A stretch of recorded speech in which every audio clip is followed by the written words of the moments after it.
পুরুষ হলে এটা তোমাকে জানতেই হবে। রাগ হচ্ছে তোমার চিরশত্রু, এটাকে নিয়ন্ত্রণ করতে শেখো।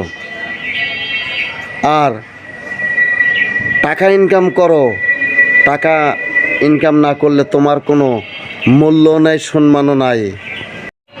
আর অভাব তোমাকে পাপের দিকে ধাবিত করবে, এটা তুমি কন্ট্রোল করার চেষ্টা করো। আর পরিবারের সদস্যদের প্রতি পক্ষপাতিত্ব করলে তুমি একজন ব্যর্থ পুরুষে পরিচিত হবে। তোমার ব্যবহারের মাধ্যমে তুমি সমাজে এবং লোকজনের কাছে সম্মানিত হবা।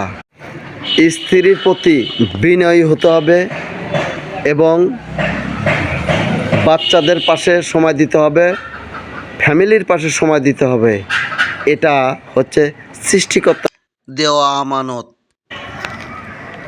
এটা মেনে চললে সব পুরুষের জীবনে সুখী হবে ইনশাল্লাহ।